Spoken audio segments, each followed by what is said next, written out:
Bueno, muy buenos días a todas las personas que nos acompañan.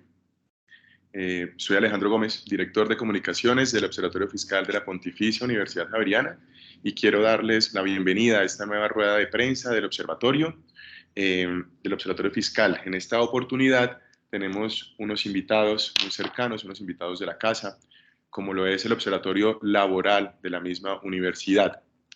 Nos acompaña el doctor Daniel López Morales en esta oportunidad y junto al director del Observatorio Fiscal, el doctor Oliver Pardo, presentarán una nueva serie de recomendaciones al proyecto de reforma pensional. Como ustedes saben, a lo largo de las últimas semanas hemos presentado diferentes documentos buscando que sirvan de insumo para aportarle a este debate en torno a la reforma pensional. En esta oportunidad les presentaremos una serie de puntos y una serie de recomendaciones actualizadas por ambos observatorios en formato de proposiciones, con el objetivo igualmente de que éstas puedan ser utilizadas en el legislativo o puedan servir como un insumo para ser debatidos en el momento en el que inicien este proceso en el Congreso de la República. Quiero darle la bienvenida al doctor Daniel López Morales, quien es miembro del Observatorio Laboral de la Universidad Javeriana. Daniel López es abogado y egresado de Filosofía de la Pontificia Universidad Javeriana, especialista en Derecho Administrativo de la Universidad Externado de Colombia. Es profesor de Derecho en universidades como la Universidad Javeriana y la Universidad Sergio Arboleda. Es miembro de la lista de árbitros de la Corte Suprema de Justicia 2023-2024 y ha sido investigador en el Centro Internacional de Toledo para la Paz en asuntos de política pública y conflictos en territorios de Colombia. Igualmente, Daniel es integrante, como lo mencioné, del Observatorio Laboral de la Universidad Javeriana y ha realizado investigaciones y publicaciones en torno al sistema de salud y riesgos laborales. Asimismo, ha sido investigador de las condiciones laborales de los trabajadores de las zonas portuarias de Colombia y ha realizado estudios y consultorías para la Organización Internacional del Trabajo. Daniel, muchas gracias por aceptar esta invitación. Muy buenos días. Muy buenos días, Alejandro. Muy buenos días a todos y todas. Muchísimas gracias por invitarme a este espacio tan importante. Muchas gracias, Daniel. Y quiero darle paso a nuestro director, el doctor Oliver Pardo, quien abrirá esta presentación acerca de esta nueva serie de recomendaciones al proyecto de reforma pensional. Oliver, muy buenos días. Adelante. Buenos días, Alejandro. Muy buenos días, Daniel. Buenos días a todos. Gracias por esa introducción. Y bueno, gracias por este espacio para tratar de presentar algunas nuevas recomendaciones que hemos realizado respecto a la reforma pensional, esta vez en compañía del Observatorio Laboral de la Facultad de Ciencias Jurídicas de la Universidad Javeriana. Lo que va a hacer es una pequeña introducción donde básicamente vamos a tratar de englobar eh, nuestras recomendaciones. Pero para eso vale la pena describir la reforma de una forma distinta o como se ha planteado usualmente. Usualmente se plantea como un sistema de pilares, donde un pilar solidario, sobre el cual no hablaremos hoy, otro pilar semicontributivo, luego un pilar contributivo que a su vez tiene un componente de primo media y un componente complementario de ahorro individual y otro pilar de ahorro voluntario.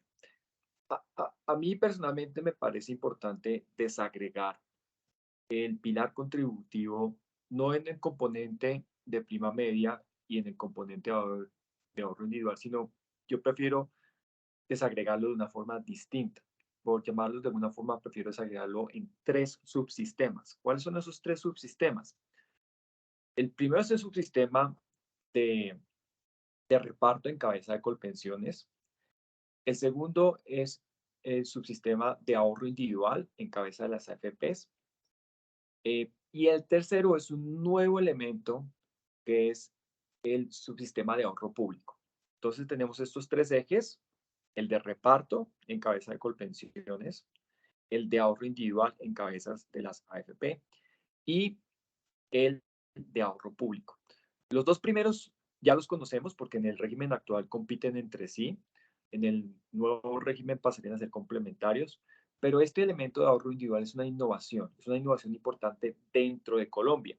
No así en el mundo, porque los fondos de ahorro público de pensiones existen en muchas partes del mundo.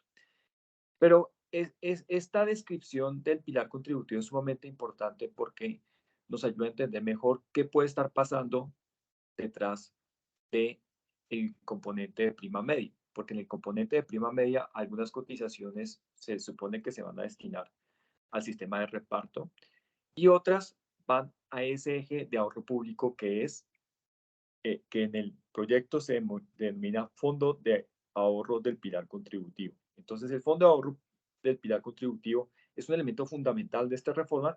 Es ese nuevo componente que es básicamente un elemento alrededor del ahorro público, una gran innovación. Y yo quiero resaltar que es una muy buena idea. Es muy buena idea que no solamente haya un sistema de reparto, que haya un sistema de ahorro individual, también es muy buena idea que haya un sistema de ahorro público. Eso es una de las grandes virtudes de la reforma pensional. Pero eso también tiene muchos riesgos, precisamente por ser una innovación para el caso de Colombia. Hay que diseñarlo muy bien y hay que blindarlos de muchos riesgos que se presentan y como vamos a mostrar con Daniel más adelante, todas estas propuestas de reforma gira alrededor de blindar la reforma de estos riesgos. Y muchos de esos riesgos provienen del manejo que se le dé a el ahorro público, denominado Fondo de Ahorro del Pilar Contributivo. Los ejes son muy grandes porque, como les señalé anteriormente, estaba el ahorro individual en cabeza de las FPs, estaba el componente, el sistema de reparto en cabeza de Colpensiones, pero el fondo de ahorro del pilar contributivo, es decir, el ahorro público, también va a ser administrado por Colpensiones.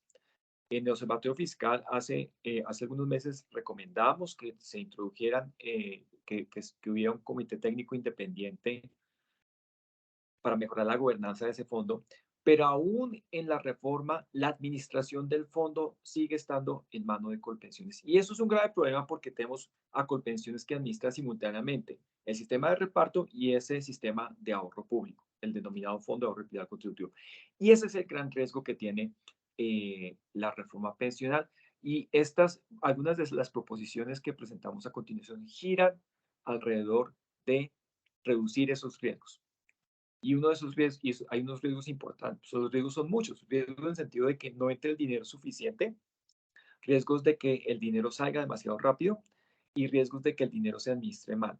Y sobre estos riesgos vamos a profundizar más adelante, pero el mensaje esencial es que la administración del fondo de ahorro del pilar contributivo, ese fondo de ahorro público, no puede estar en Colpensiones. El dinero que entra en el componente de prima media tiene que ir una parte al sistema de reparto administrado por Colpensiones, pero otra parte tiene que ir al fondo de ahorro del pilar contributivo sin que esa plata lo toque Colpensiones. Es un elemento muy importante que vamos a discutir a continuación.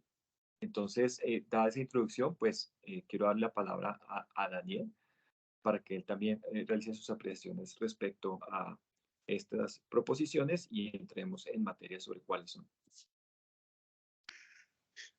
Bueno, pues muy bien, Oliver, muchas gracias. Nuevamente, pues muchas gracias a todos y todas las que nos acompañan. Estas proposiciones, como muy bien lo dice Oliver, se crearon con un solo objetivo, y es poder contribuir a que el proyecto de reforma pensional que está actualmente tramitándose en el Congreso de la República salga de la mejor manera posible. Nosotros nos concentramos en 8 riesgos que creemos que son los más graves, digamos, en caso tal de que llegara a quedar el proyecto de reforma pensional, y frente a esos 8 riesgos concretos hacemos proposiciones, como muy bien lo mencionaba Oli. La mayoría de estas proposiciones están enfocadas a atender riesgos de sostenibilidad fiscal en el mediano y en el largo plazo. Algunas de estas, por estos riesgos de desacumulación acelerada de los recursos que puede llegar a tener el sistema pensional. Nada hacemos con diseñar un sistema pensional que pueda llegar a tener, en principio, una estructura mucho más sólida fiscalmente para soportar unas pensiones con mayor alcance del país, si lo que dejamos son vacíos para que esos recursos rápidamente se puedan ir diluyendo y entonces en un X cantidad de años tengamos que nuevamente estar repensando la sostenibilidad fiscal del sistema pensional. Precisamente con miras a eso, con miras a que no tengamos un problema de sostenibilidad fiscal, pues por lo menos en el mediano plazo y que es ya previsible, es que nos concentramos en esas primeras proposiciones. Hay otro grupo de proposiciones que lo que intenta es no tanto atender esos riesgos de desacumulación, sino establecer reglas claras de cuál va a ser la destinación tanto de los recursos del gobierno nacional como de los recursos de las cotizaciones. Y esas reglas claras también atienden un poco a eso, a tratar de darle estabilidad a la administración de los recursos y que esta administración de los recursos no sea volátil con, por ejemplo, los cambios de gobierno. Y un tercer grupo, digamos, de proposiciones está encaminado a pensar cómo esta reforma pensional se puede orientar hacia trabajadores que devengan menos de un salario mínimo al mes, que no son pocos. En Colombia, el 45.2% de los trabajadores ganan menos de un salario mínimo. Es decir, estamos hablándole a una buena parte de los trabajadores del país. Esto va a tener dos impactos positivos en ese grupo de propuestas que tenemos aquí. Uno, de un lado, poder integrar y ayudar a la formalización laboral, ayudar a brindarle protección social a este importante grupo de trabajadores, pero de otro lado, inyectarle más recursos al sistema pensional, lo cual va a contribuir a su sostenibilidad fiscal. Entonces, esas son como la estructura general de las proposiciones. No sé, Alejandro, si quieres que vayamos pasando y vamos comentando con Oliver una a una para que podamos entrar en detalle.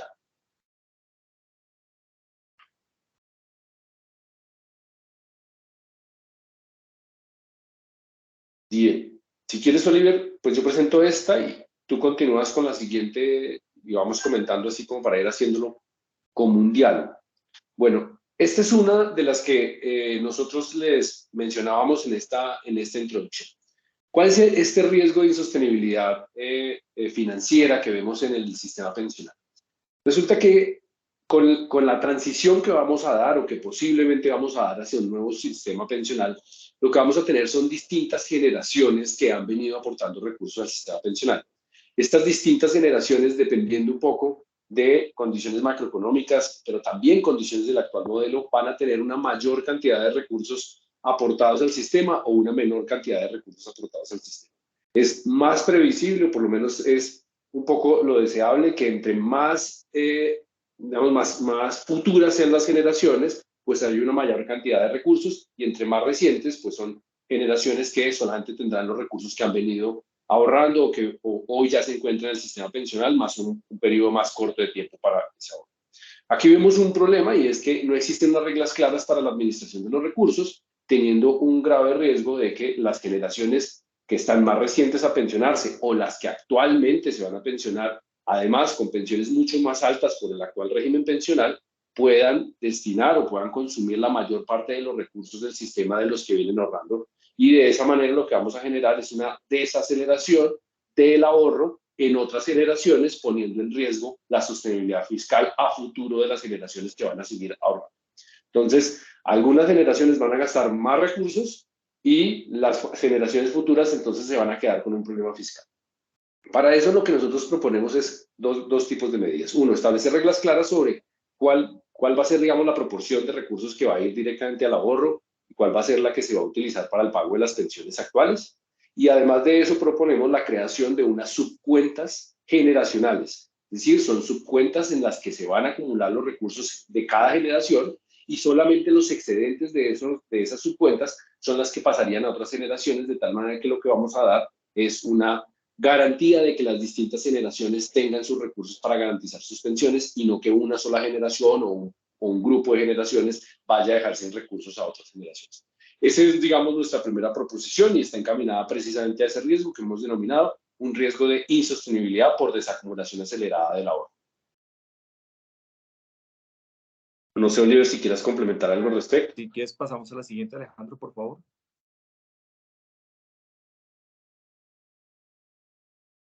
Este segundo conjunto de proposiciones está muy relacionado con las anteriores proposiciones que mencionaba Daniel. Básicamente, como Daniel explicaba, creamos unas subcuentas generacionales que lo que hacen es básicamente dividir el fondo de ahorro del pilar contributivo, ese ahorro público, en pequeños fondos de ahorro para cada generación, donde básicamente los ahorros de una generación de una generación relativamente joven no se pueden utilizar para pagar las pensiones de una generación más vieja.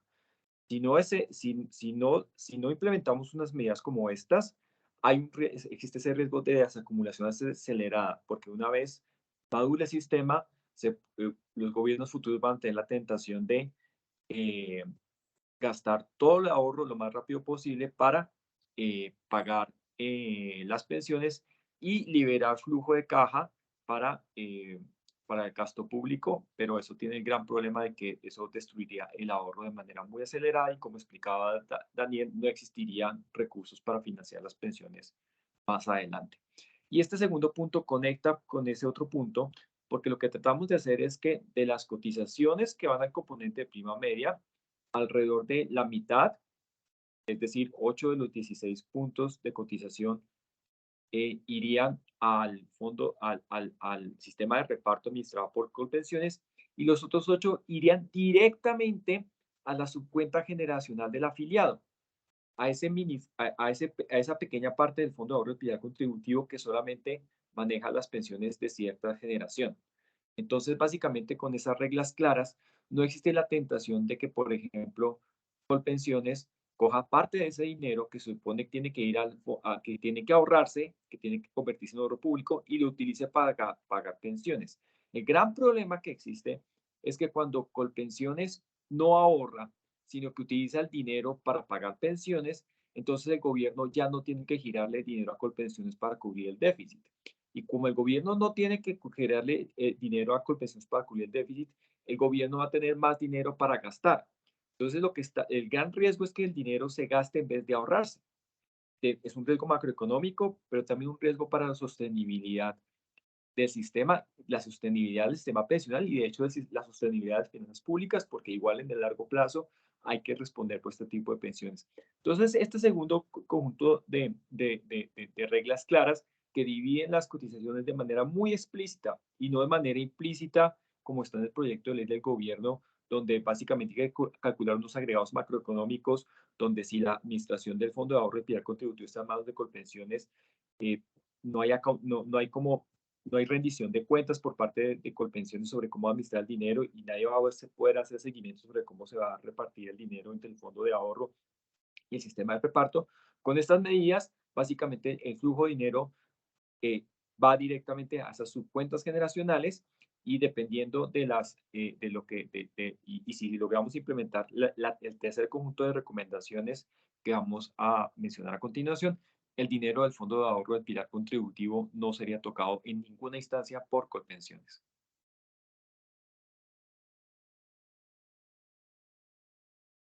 Perfecto, Oliver. Muchas gracias. Alejandro, ¿nos puedes ayudar con la siguiente?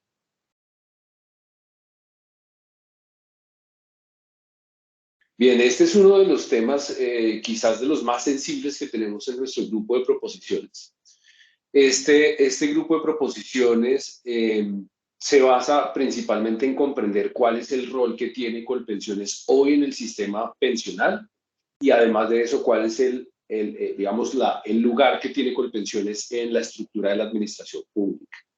Colpensiones, con este proyecto de reforma pensional, pasaría a ser una de las tantas administradoras de pensiones que actualmente tiene el sistema, a ser una administradora que va a acumular alrededor del 46% de todos los recursos del sistema.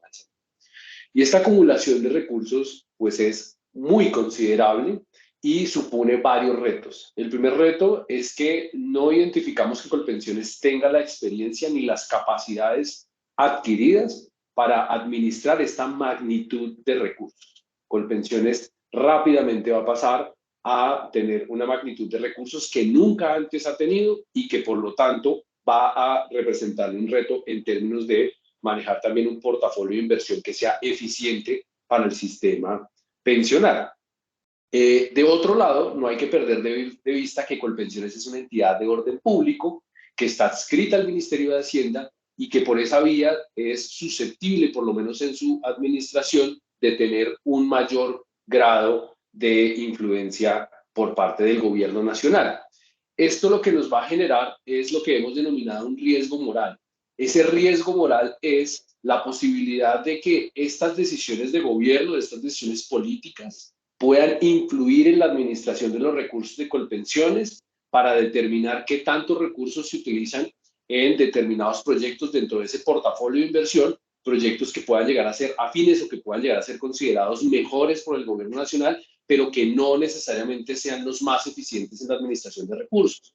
Por esta razón, lo que consideramos es, principalmente por esos dos aspectos que hemos venido mencionando, porque Colpensiones no tiene esa capacidad para esos recursos que va a administrar, no tiene esa experiencia, y segundo, por esta influencia o por este riesgo moral que puede llegar a tener Colpensiones en la administración de los recursos, que no es la entidad idónea para administrar los recursos de las pensiones que se van a concentrar, que volvemos a repetir, es alrededor del 46% de acuerdo con nuestras predicciones. Y de esa manera lo que nosotros proponemos es que sea una entidad también estatal, pero que tenga una mayor robustez en la administración de recursos y en manejos de portafolios de inversión. Esa entidad es el Banco de la República. El Banco de la República creemos que es el actor con mayor capacidad para administrar esto y con mayor experiencia en manejar portafolios de inversión que representen una eficiencia financiera para el sistema pensional. Y además de eso, revisando experiencias internacionales, hemos identificado que la banca central ya hace este tipo de funciones, ya ocupa este tipo de rol en otros sistemas pensionales, demostrando unos excelentes resultados. Por lo que las proposiciones se centran en eso, en que Colpensiones siga siendo el administrador de los recursos del sistema, pero que ese portafolio de inversión, esos recursos, los vaya a manejar directamente el Banco de la República y no Colpensiones por estos riesgos que hemos venido exponiendo.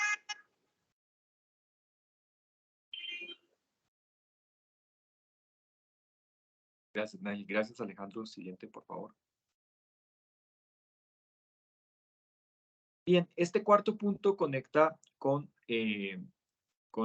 todo lo anterior, porque es importante destacar que queremos que se blinde el ahorro público.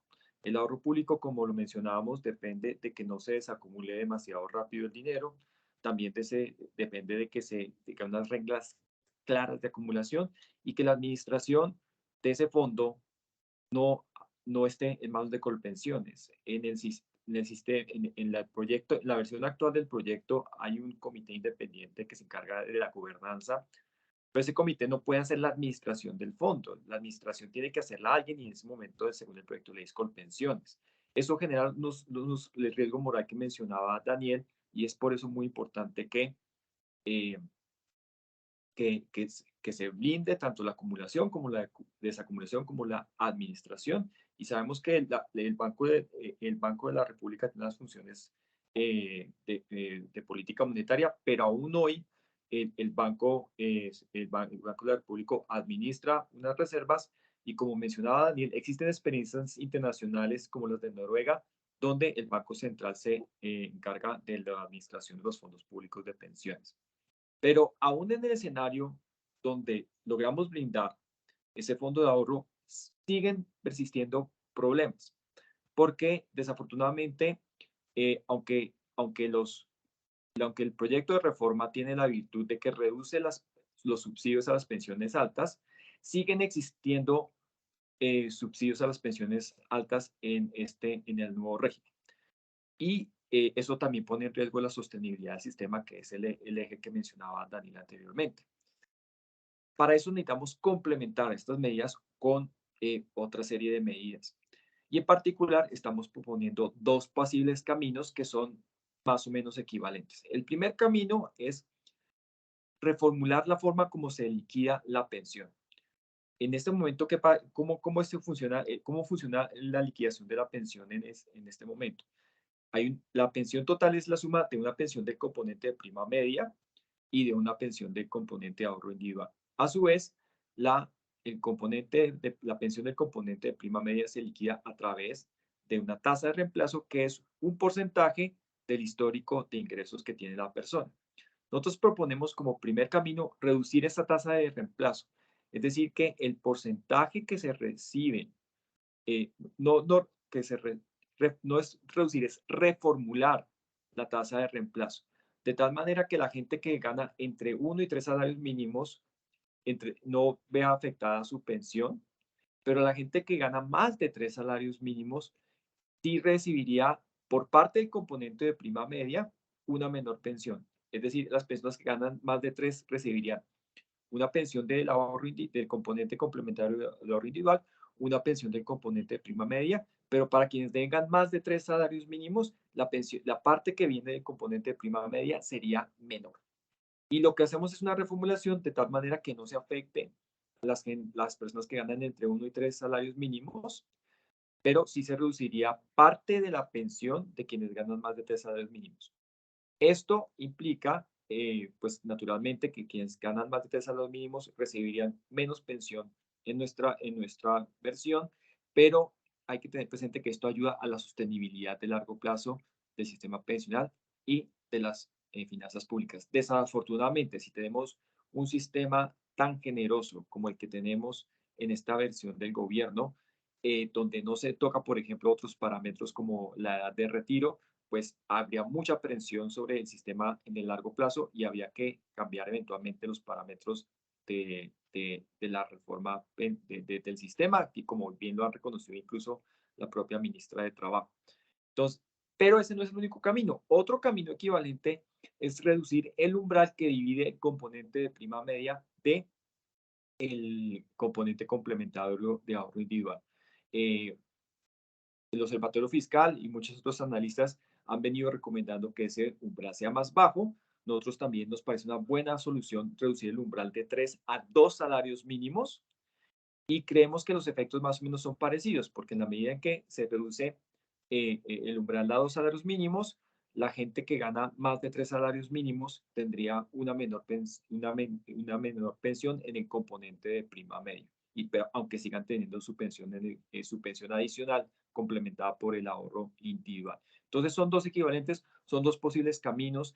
La reducción del umbral es más fácil de entender, dado que solamente se mueve un parámetro. La reformulación de la tasa de reemplazo que proponemos en nuestra primera alternativa es más compleja, y pueden ustedes encontrar detalles en nuestro documento que va a estar en nuestra página web y en redes sociales, pero la idea general de ambos caminos es reducir los subsidios a las pensiones más altas.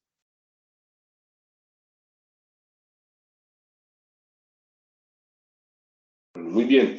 Ese es otro de los temas que se ha tocado fuertemente en el trámite legislativo, y es ese tema del umbral. Aquí, como muy bien lo decía Oliver, proponemos dos alternativas. O modificar la fórmula de liquidación, manteniendo el umbral de los 3 salarios mínimos, o la otra, disminuir el umbral de los 2 salarios mínimos, a lo cual coincidimos con muchos otros expertos y también con algunas proposiciones que se han hecho en el Congreso de la República en este sentido.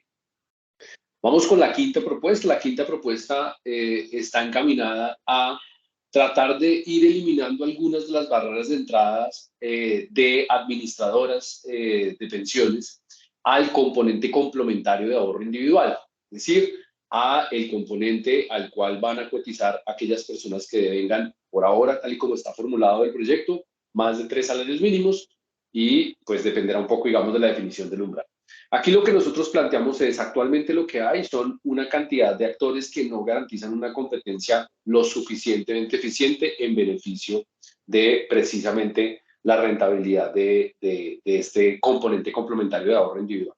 La manera de poder ayudar a que se genere una mayor competencia es eliminando algunas de las barreras de entrada. Nos referimos a la barrera de entrada que actualmente tienen las entidades sin ánimo de lucro.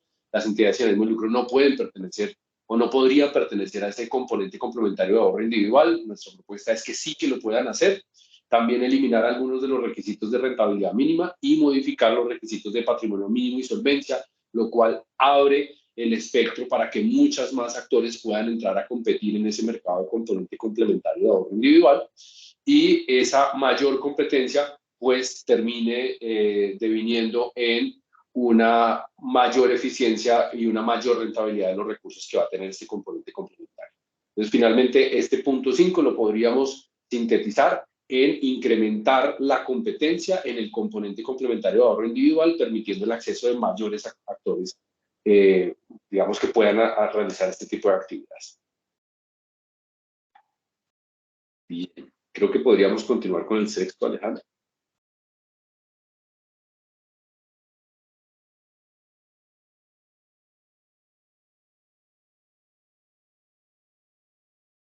Alejandro. Bueno, yo, mientras tanto, perdón. Este siguiente punto es sumamente importante porque desafortunadamente la realidad del país es que aún, tanto en el régimen actual como en el nuevo régimen, precisamente por las terribles condiciones de informalidad sobre las cuales vamos a hablar también más adelante, la mayoría de personas no van a alcanzar los requisitos para obtener una pensión. La mayoría de personas que no tienen los requisitos para obtener una pensión van a recibir los beneficios del pilar semicontributivo.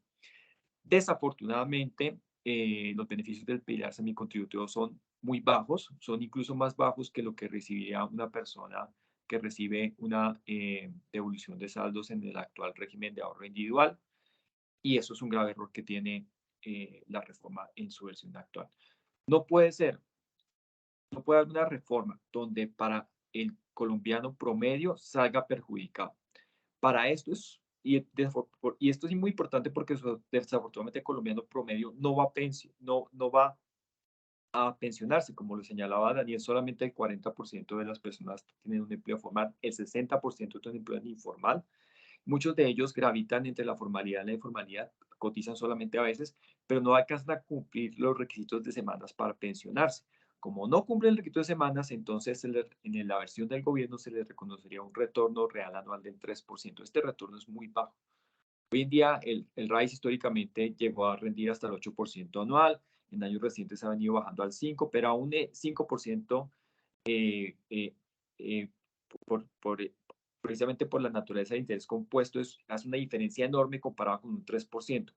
Nosotros también entendemos que un retorno mayor al pilar semicontributivo pues genera mayores presiones fiscales y por esto tiene que estar complementado con todas nuestras medidas anteriores, incluyendo, por ejemplo, la reformulación, la liquidación de la pensión, la reducción del umbral, la protección del ahorro, precisamente porque si aumentamos el retorno va a haber más presiones fiscales y es por lo tanto necesario redestinar recursos que se irían a subsidios a las pensiones altas hacia personas que no alcanzan a pensionarse y como mencioné, ese va a ser el caso de la persona, del colombiano promedio. Entonces es muy importante que la reforma mejore y que reconozca un mayor retorno al pilar semicontributivo. De no ser así, las rentas vitalicias que ofrecería este pilar serían demasiado bajas y es un elemento que sabemos que tiene un costo fiscal, pero es muy importante corregirlo.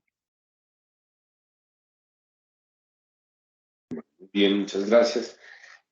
La séptima, digamos, el séptimo grupo de proposiciones que traemos apunta a modificar el régimen de transición que actualmente se contempla en el proyecto de reforma laboral. Nuestra aproximación a este régimen de transición es que digamos, por ahora está pensado de una manera muy holgada, muy grande para recibir una cantidad de personas que pueden entrar en ese régimen de transición, pero digamos esa holgura con la cual se plantea ese régimen de transición pues representa un riesgo de sostenibilidad fiscal en el mediano y largo plazo. De allí que lo que nosotros planteamos es unos parámetros mucho más estrictos, una mayor exigencia en semanas de cotización y una mayor exigencia en años que faltaren para obtener la pensión.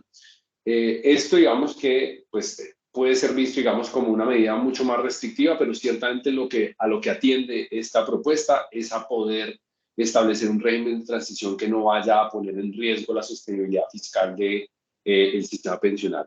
Nuevamente, tanto como lo mencionábamos con el umbral como con esta medida, poco o le haríamos un muy flaco favor al sistema pensional, generando un sistema pensional que en principio tendría una mayor sostenibilidad fiscal, pero dejándole unas compuertas que rápidamente pueden minar esa sostenibilidad fiscal, como un régimen de transición demasiado holgado que permite un acceso muy amplio a una cantidad de personas y que no va a necesariamente tener la garantía de tener los recursos suficientes para poder otorgarles a todas estas personas pensiones con las reglas del actual sistema pensional.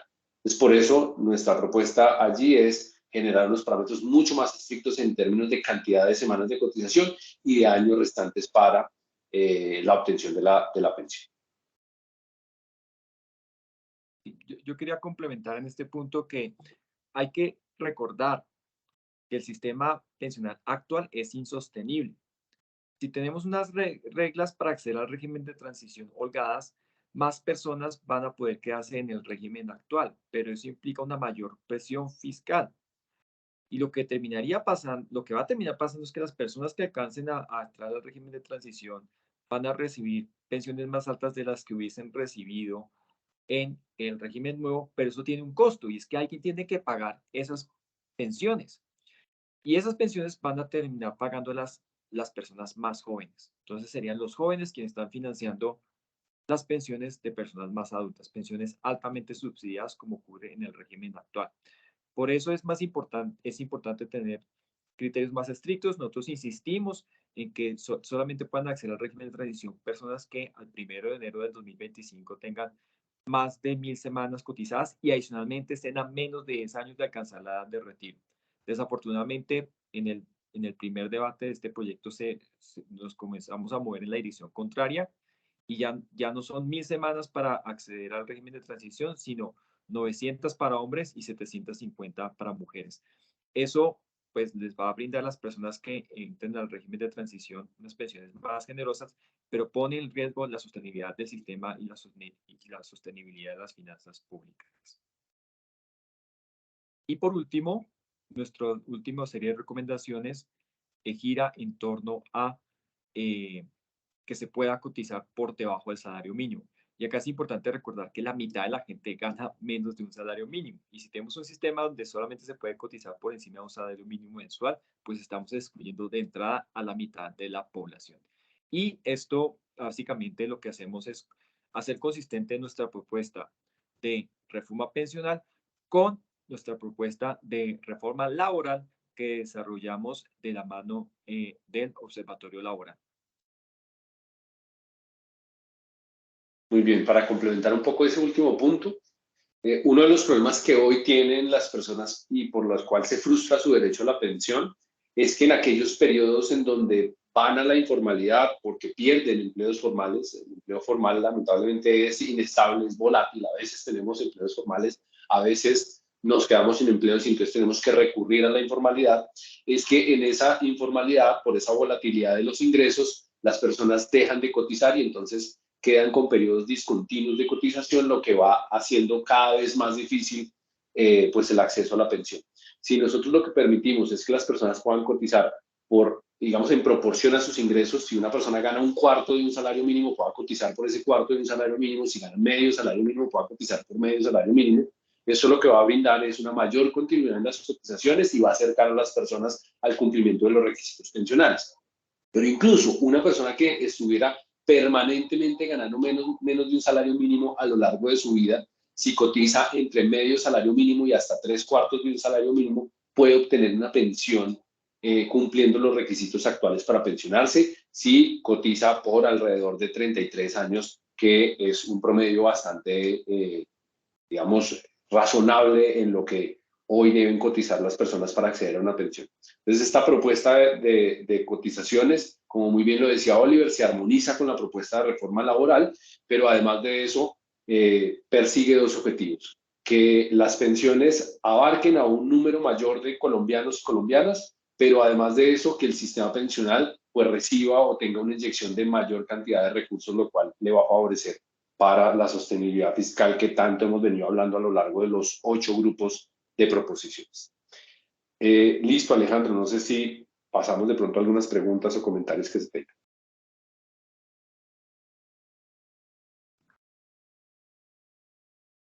A Daniel y a Oliver, muchísimas gracias por la presentación. Sí, la idea es en este momento entonces darle paso a las personas que nos acompañan para que nos compartan sus preguntas o sus comentarios. Mientras tanto, pues yo les quiero ir contando que este documento lo compartiremos, como es costumbre, en nuestras redes sociales y estará colgado en nuestra página www.ofiscal.org. Asimismo, estaremos súper atentos a sus dudas y a sus comentarios. Si quieren o si quieren, bueno, si quieren profundizar acerca de algún punto específico, pues con muchísimo gusto. Para eso estamos tanto los miembros del Observatorio Fiscal como los miembros del Observatorio Laboral de la Universidad Javeriana. Esta rueda de prensa además quedará también en nuestras redes sociales por si a lo mejor algún medio quiere revivirla. Y como les comentaba, acabo de compartir también en este chat nuestro documento oficial. Bueno, creo que no tenemos comentarios en este momento, así que a Daniel y a Oliver quiero agradecerles de manera muy especial a las personas que nos acompañaron, que se tomaron su tiempo para estar acá en esta rueda de prensa. Muchísimas gracias. Entendemos que este país tiene un sinnúmero de noticias todo el tiempo, así que buscamos desde la academia contribuir sobre todo a generar insumos que puedan ayudarles tanto a los medios de comunicación como a las unidades de trabajo legislativo a complementar su trabajo en el análisis de estas reformas del gobierno. Tenemos una pregunta de Sebastián Ponce. Sebastián, adelante, si quieres activa tu micrófono.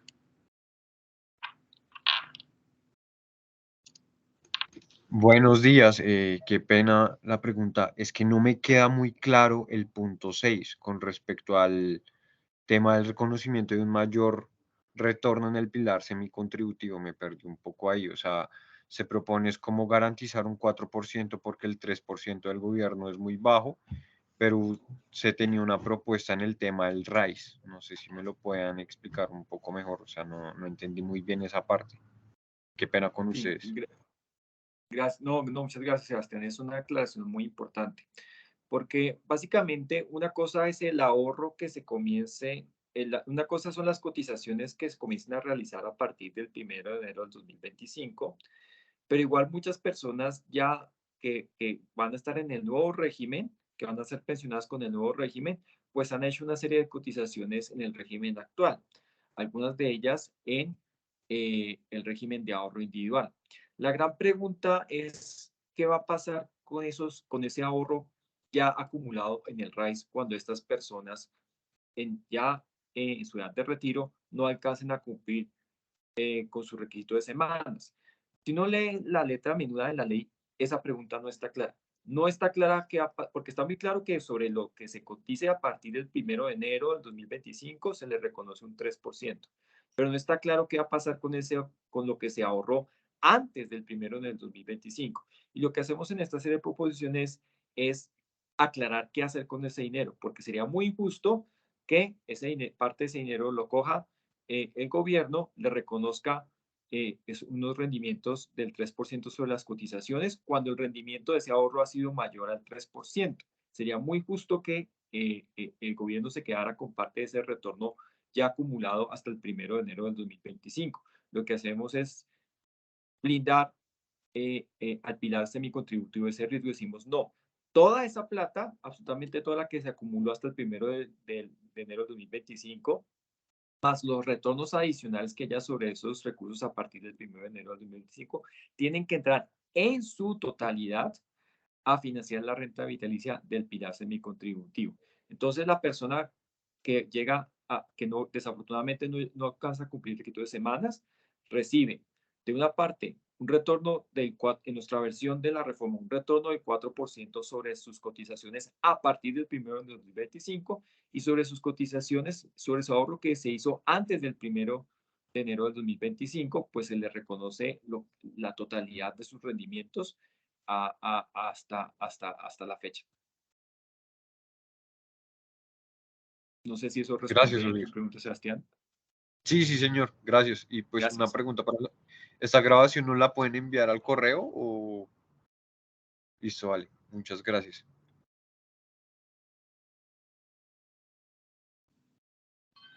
Sebastián, gracias a ti por tu pregunta. Tenemos una pregunta de Diego Ojeda del espectador. Dice, ¿qué tan sostenible es el modelo de pilares que propone la reforma, especialmente teniendo en cuenta lo que se explica del pilar solidario? Realmente el costo del pilar solidario es un costo financiado a partir del presupuesto general de la nación. Entonces, básicamente, la sostenibilidad del sistema pensional no depende mucho del pilar solidario, aunque el pilar solidario trate de presentarse como parte del sistema pensional, porque la financiación de ese pilar se paga con impuestos, no con cotizaciones. Dicho eso, el sistema de pilares sí tiene problemas de sostenibilidad. Y es por eso importante reiterar los elementos que hemos mencionado. Primero, blindar el ahorro, porque si no se ahorra, el sistema es aún más insostenible. Pero si aún sí se ahorrase lo que se pretende ahorrar, ahí siguen habiendo problemas de sostenibilidad. Y por eso es importante hacer una de dos cosas, o como mencionamos, reformular la forma como se liquida la pensión o reducir el umbral a partir del cual se cotiza al componente complementario de ahorro individual. Esas medidas van precisamente en el camino de ayudar a la sostenibilidad del sistema, porque ciertamente, como está, pueden haber problemas de sostenibilidad en el largo plazo, que incluso lo ha reconocido la propia ministra de Trabajo cuando dice que eventualmente algún otro gobierno va a tener que ajustar otros parámetros, como por ejemplo la edad de pensión, para mejorar la sostenibilidad del sistema.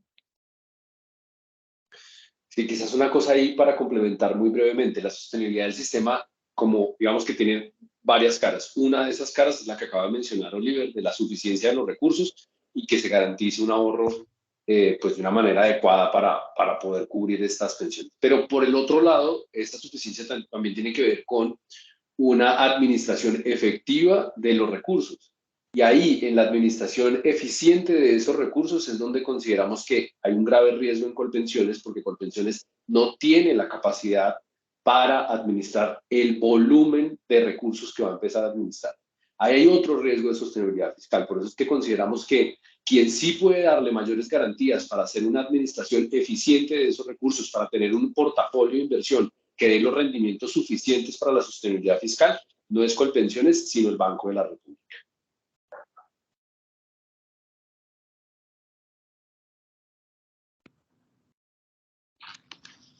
Muchas gracias a Daniel y a Oliver y a Diego por su pregunta. Tenemos una pregunta de Adrián Hernández de Bucaramanga y tiene que ver con la viabilidad y con la voluntad política para tener en cuenta estas propuestas.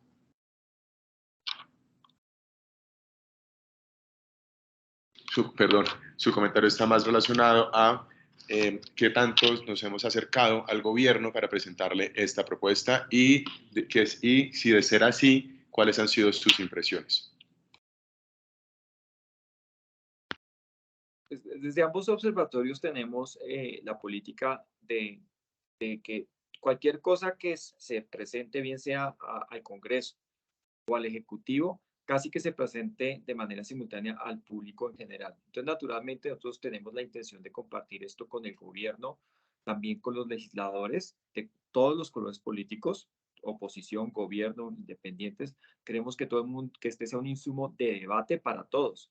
Y por supuesto, que ojalá algunas de esas proposiciones sean tenidas en cuenta, bien sea por el legislativo o bien sea por el ejecutivo. Nosotros naturalmente compartimos esto con ambas ramas del poder público y esperamos que ojalá sean tenidas en cuenta.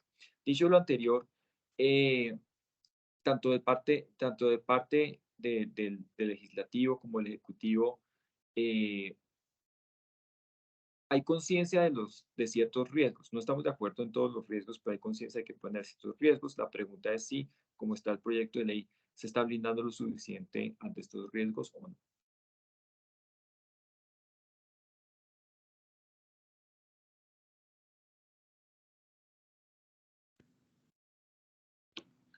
Perfecto, Oliver, muchas gracias. Muchas gracias, Adrián, por su pregunta. Creo que de esta manera llegamos al final. No sé si a lo mejor tengan un comentario adicional de cierre. Daniel. No, yo quizás un poco aunado a lo que decía Oliver, el gobierno nacional ha hecho de manera pública una invitación general a un diálogo social amplio. En el marco de esa invitación general a un diálogo social amplio, nosotros como académicos creemos que tenemos no solamente la responsabilidad de participar, sino tener una participación que aporte elementos técnicos, elementos propiamente de estudio que permitan dar ese debate. Ese es nuestro rol acá. Nuestro rol es dar esos elementos. Y esos elementos no solamente están destinados al gobierno nacional, sino a todos los actores, también a los ciudadanos, a las ciudadanas, a los medios de comunicación, a los congresistas y al Congreso de la República, que actualmente tiene ese gran reto de dar trámite a una reforma pensional que sin lugar a dudas va a cambiar buena parte de lo que es el destino que tenemos como Colombia. En ese marco, nuestra invitación es a todos los actores y especialmente al Congreso de la República, que en esta legislatura va a continuar con ese trámite, a que por favor tengan muy presentes los riesgos que estamos llamando la atención y que por favor también den un debate en torno a las proposiciones que nosotros estamos dando. Esa es un poco la invitación y ese es el rol que nosotros tenemos. Y de verdad les agradecemos a todos y todas por acompañarnos y por mostrar interés pues en estas 8 grupos de proposiciones que traemos el día de hoy. Muchas gracias a todos y todas.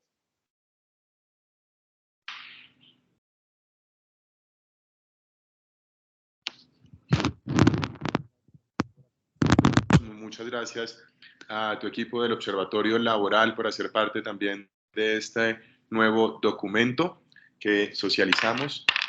A Oliver Pardo por acompañarnos como en todas las ocasiones y a todas las personas que se unieron a esta rueda de prensa. Muchísimas gracias. Como ustedes saben, este documento oficialmente ya estará en nuestras páginas web y en nuestras redes sociales.